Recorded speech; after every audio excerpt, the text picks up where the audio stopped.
Okay, I think now we can get started. So before we get started, if you have a question, please use the right hand side. There's a Q&A.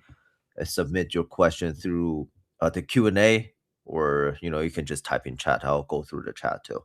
But we're gonna first go over the questions in the Q&A in the end, at the end of the webinar. We're gonna have time to do all of that. So okay, now let's get started.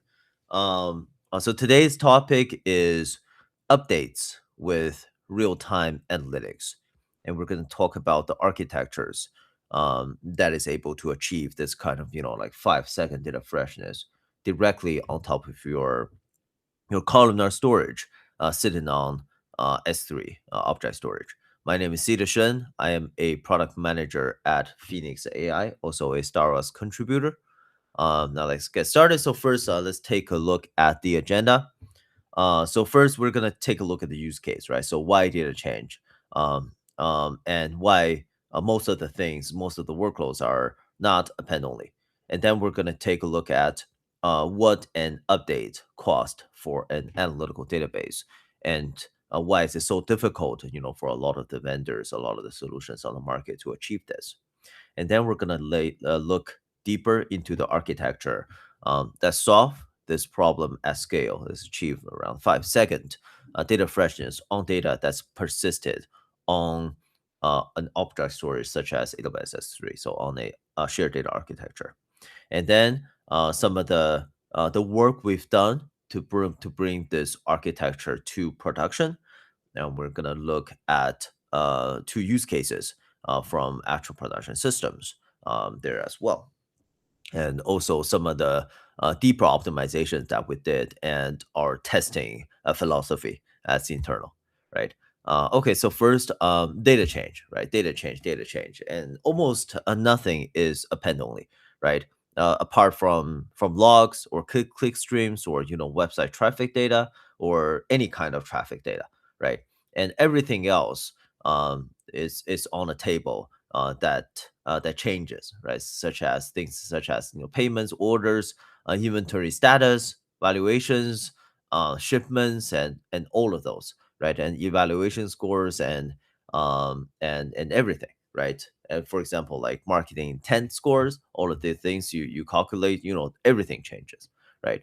And there are many ways that real time data, instead of being append only, they keep being updated, right? So first is state transaction, right? So those are the like the fields that are naturally mutable, right?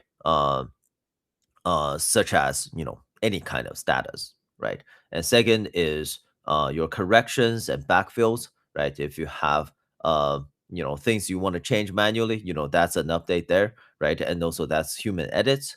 And also there are recomputed derivatives, right? Segments, risk scores, and all of those, right? So a lot of the use cases are updatable, are mutable in nature, right? And everybody claim real time in our field. Everybody say we're real time. We can do 5 seconds, 10 seconds. But actually all of the engines out there that are claiming real time analytical database on the columnar storage, they're talking about append only kind of real time, right? So which means that the data doesn't change, right? But as we talked about, append only is just a small subset of the workload. Let's say if you bring in a real-time analytical database for your observability kind of use cases, right? Is that what you're only gonna do? Right? Is there any other use case you might do in the future? If that's the case, now this webinar um,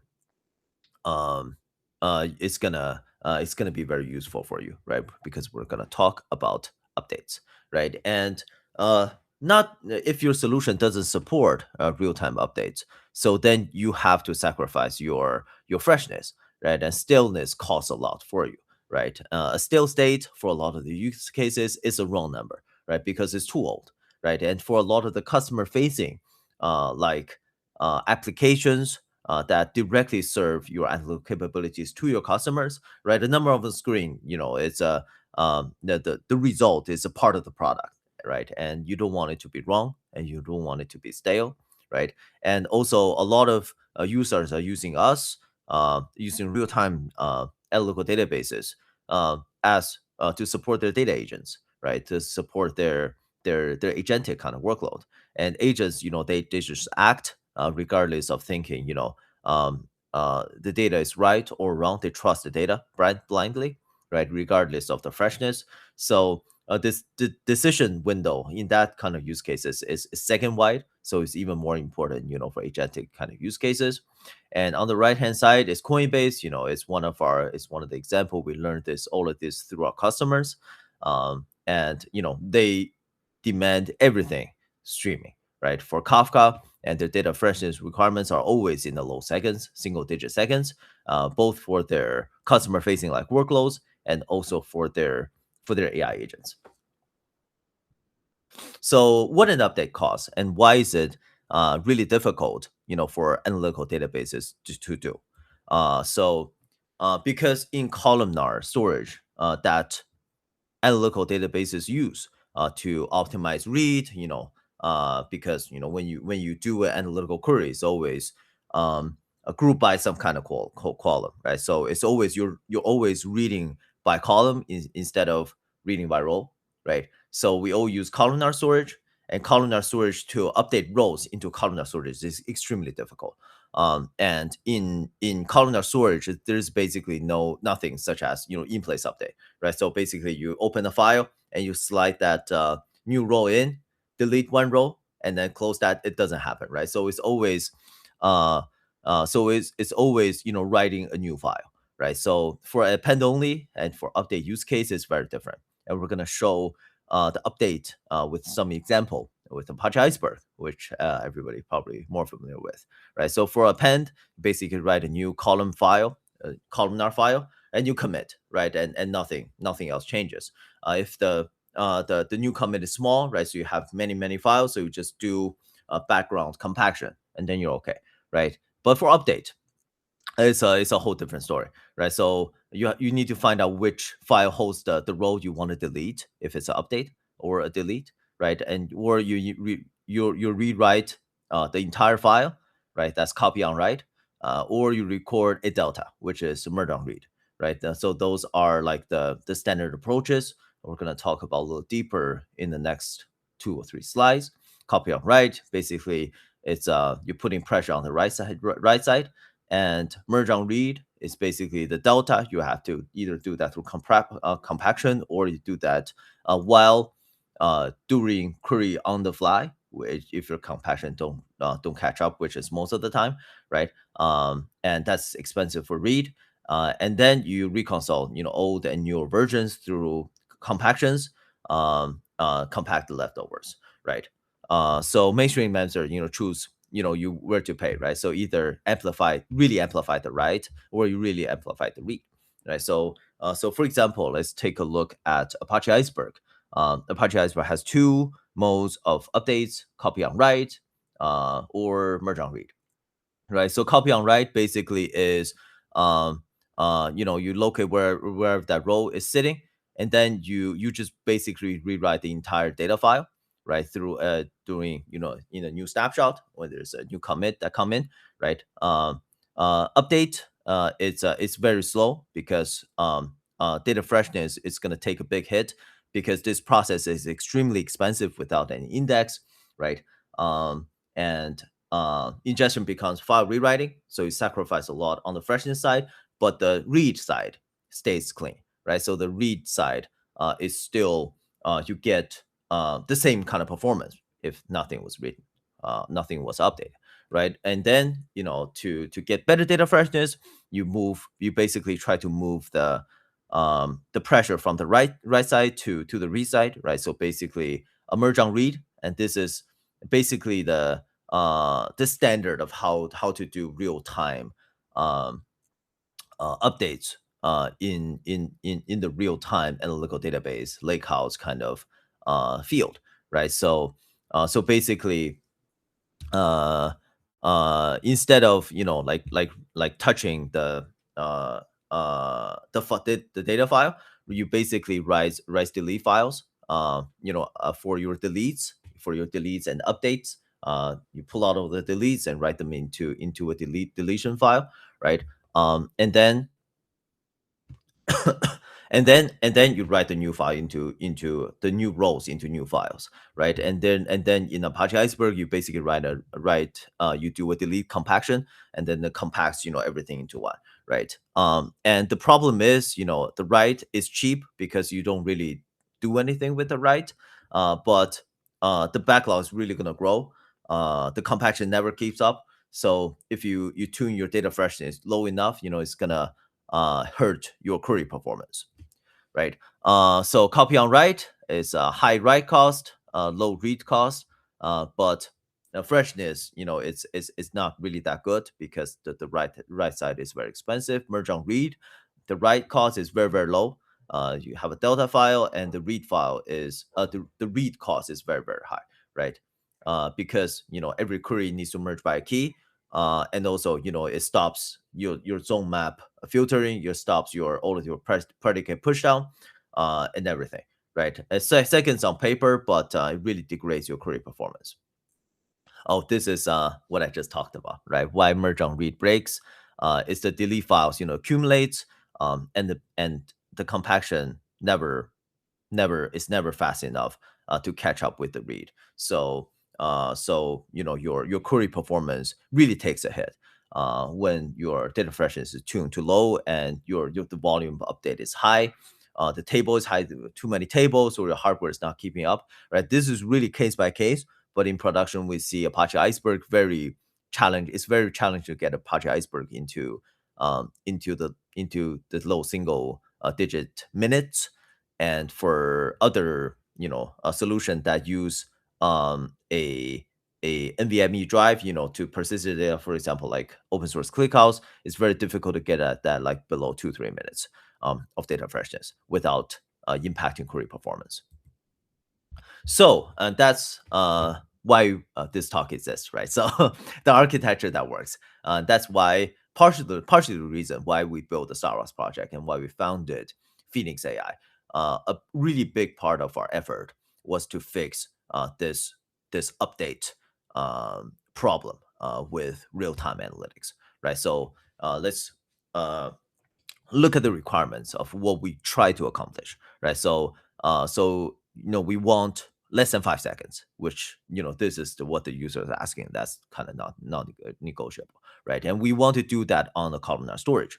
We don't want a row column mix. That's really going to impact your query performance. That's not really a workaround. That doesn't really work, right? And also we want the data to still be persisted on your object storage, so you can get all of the benefits of having object storage, like your cost efficiency, your scalability, right?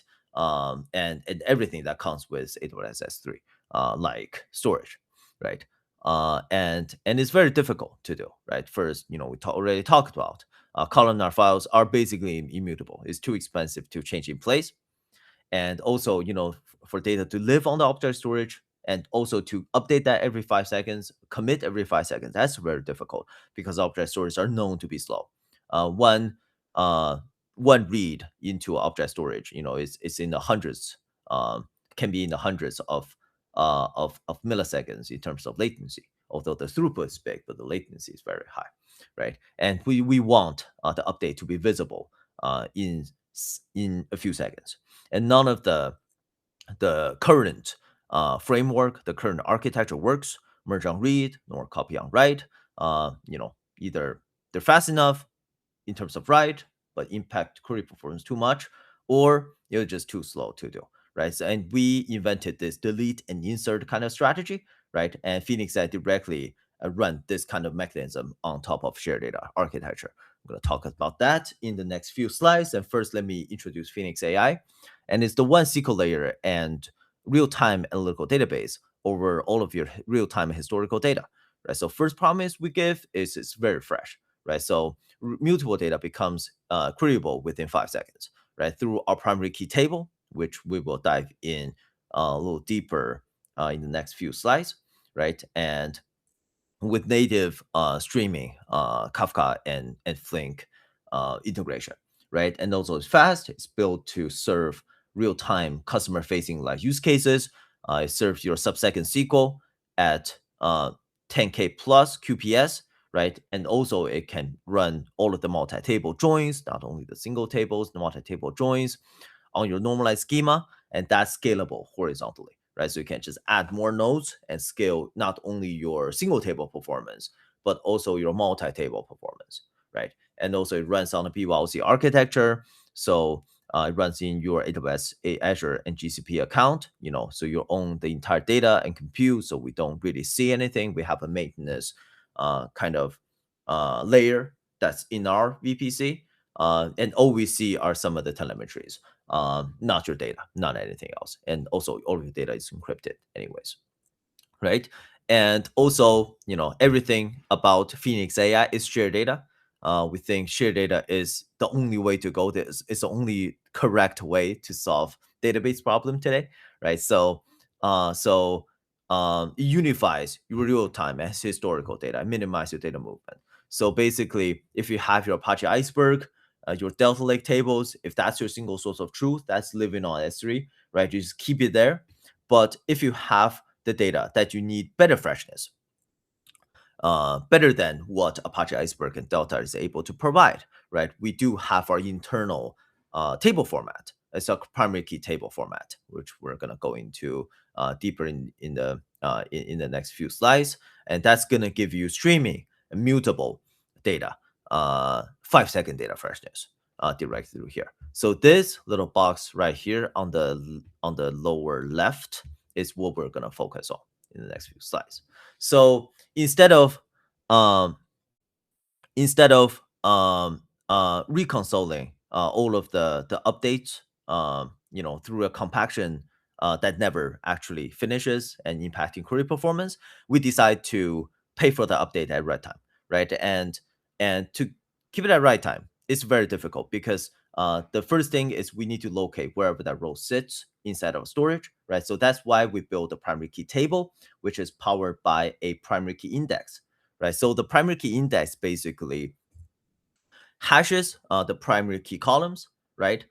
And it maintains a map between all of the hash of the primary key columns to wherever location that data is stored on our drive. So it's an O1 look, right? So looking up the key is extremely cheap because of the primary key index that runs in memory, right? So it's O1 search, and also that's in memory, right? And then we mark the old row as deleted, right? And then we append the new data, and then query can just scan and skip, right?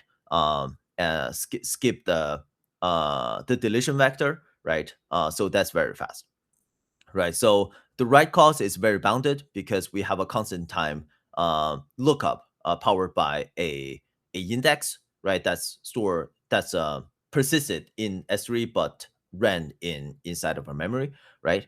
The read cost is very, very low because because there's like nothing we need to reconcile like in the backend, right? So the query performance stays flat regardless of the volume of data that you're trying to update, right? And the freshness, because of the lookup is so cheap, right? It stays in the low seconds. In production, we normally see 10 seconds of data freshness that our user configured to and running stably. The lowest I've probably seen is like a second, and that basically depends on your data volume, number of tables, and your hardware, right? How fast your drives is, all of that, right? So and also the primary key index, we decided, it should live on object storage, just like the rest of the data that's associated that are governed by your PhoenixAI database, right? Shared data is the storage we want, right? It's cheap, it's durable, and make the compute stateless. So it's very, very so it's very scalable, right? You can scale without moving the data, right? But object storage is very, very slow, right? Every read is 100 milliseconds, and that's not very good, right? So what we built is a persistent index, primary key index on object storage. So first is the hot layer is in memory, right? Although the index is persisted on S3, but the recent changes accumulate in our in-memory mem table, right? And then flush, assorted index files on S3, right? So all of the recent ones, they are hot, right?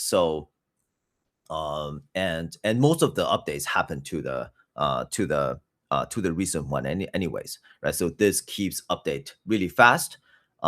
Even we're persisting on object storage, right? And also on the commit path, right? During the compaction, we're generating index files there already, right? So we're not just generating index files during write, so that makes it even faster, right? And also lookups and everything, right? We parallelize basically everything, right? Even this remote index, we're able to get that fast enough for most of the update works.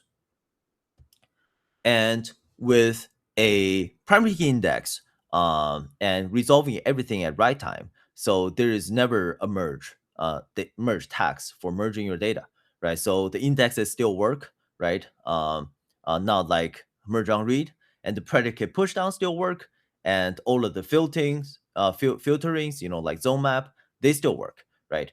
So query latency stay flat regardless, the volume of the update, regardless the pressure of the update to the system. And and also we built a lot of integration around our primary key table, right? So streaming ingestion, we have Kafka Connect, and also a routine load depends on which resource you want to use. You want to use Kafka's resource, you want to use our resource, to write the files, right?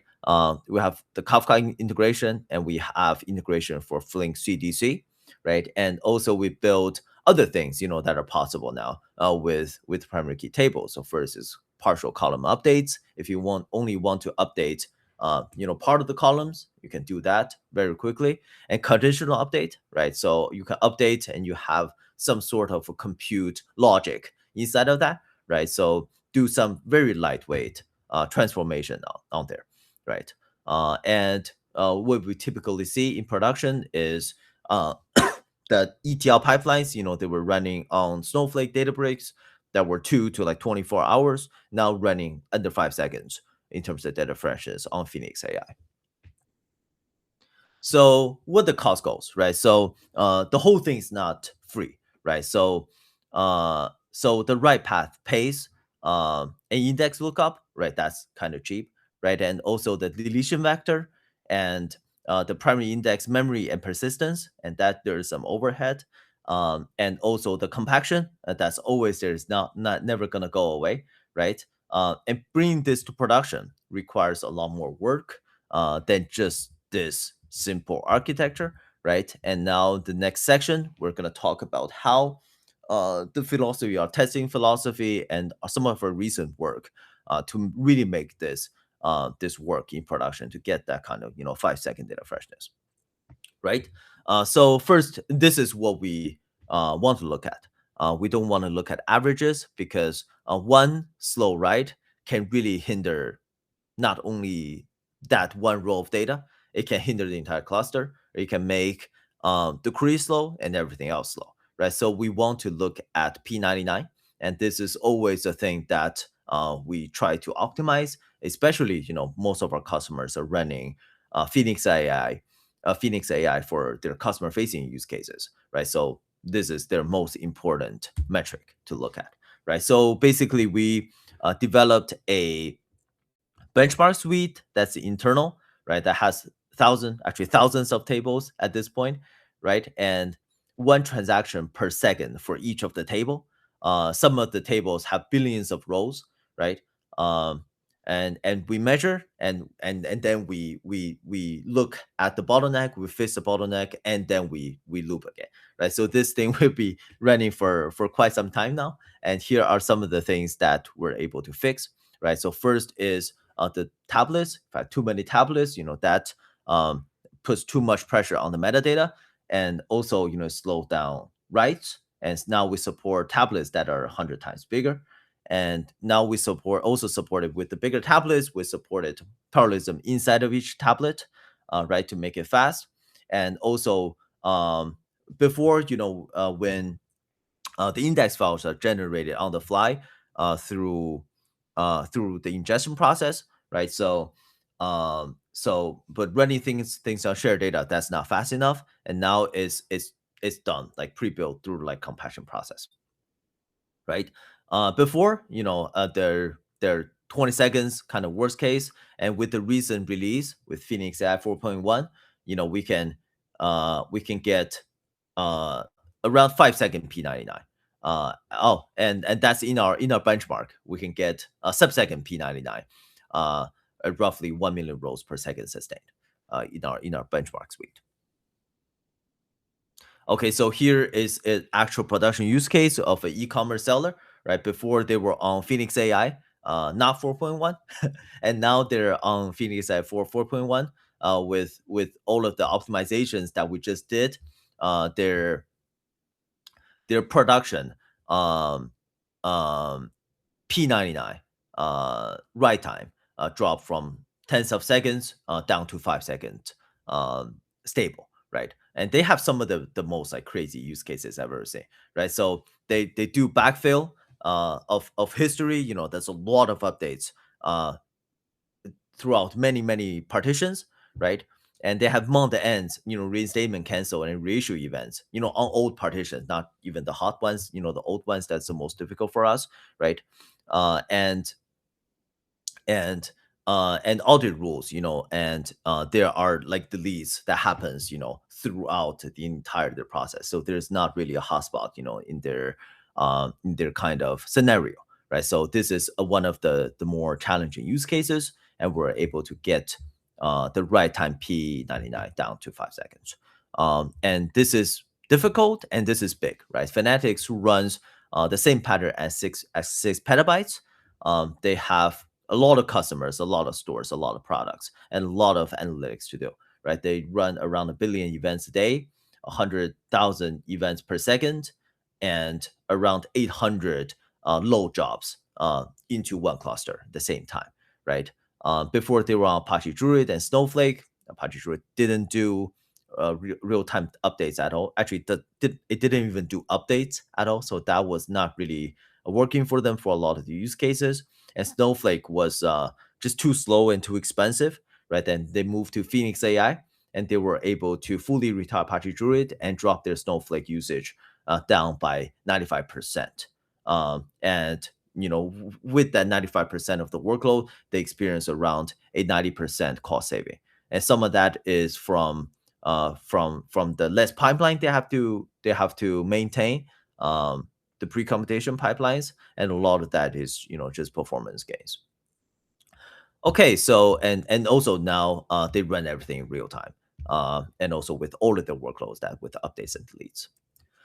Okay, so 4 things to take away. Outside of your logs and your traffic and your telemetry data, your data do change. If you want to choose a database today for your telemetry observability kind of workload, uh, think of your other use cases, right? Do you want to bring another local database? Databases are heavy. Do you want to bring in another database in the future, because the database you use for your telemetry just cannot do updates, right? And also merge on read, a lot of the approach that claim to work don't really work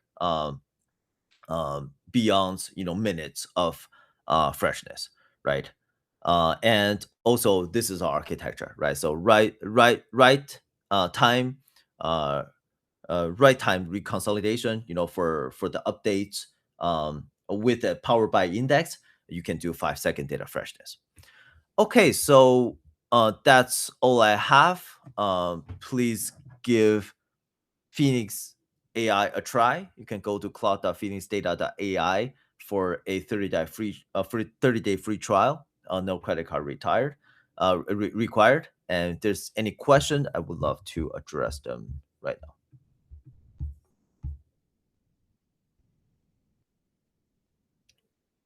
Okay, let me see the first question. It seems like merge on read is issue on data files now moved into deletion vector maintenance. Yeah, deletion vector maintenance is I thought you were talking about the iceberg deletion vector. Let me read. To clarify again where this deletion vector live, and how it can be updated efficiently. Okay, so it lives in the bitmap, and that's not actually that expensive because reading a deletion vector is very cheap and updating a bitmap is very cheap. So that's never like actually been the bottleneck. That makes sense.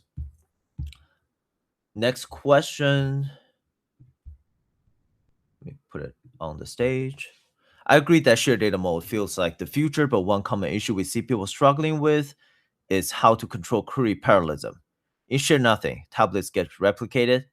How can I control query parallelism at node level or at tablet replication level in shared data? That's a great question, dude. That's a great question. So, um, for Phoenix AI, the database itself, um, uh, so each one, your part of the data belongs to a node, right? In share nothing mode, right?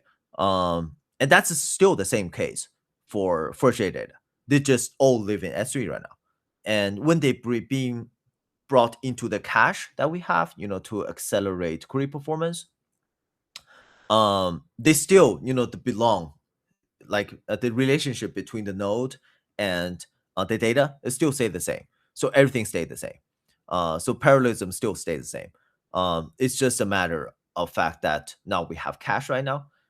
So that's another layer, for acceleration because S3 is too slow. Okay, I think that's all the question we have for today. Thank you guys so much for joining. Thank you so much. And if you have any question, please LinkedIn me, email me, ping me Slack, whichever way works for you. Thank you so much. Thank you so much for coming. Looking forward to see you guys again next time. Thank you so much. Thank you.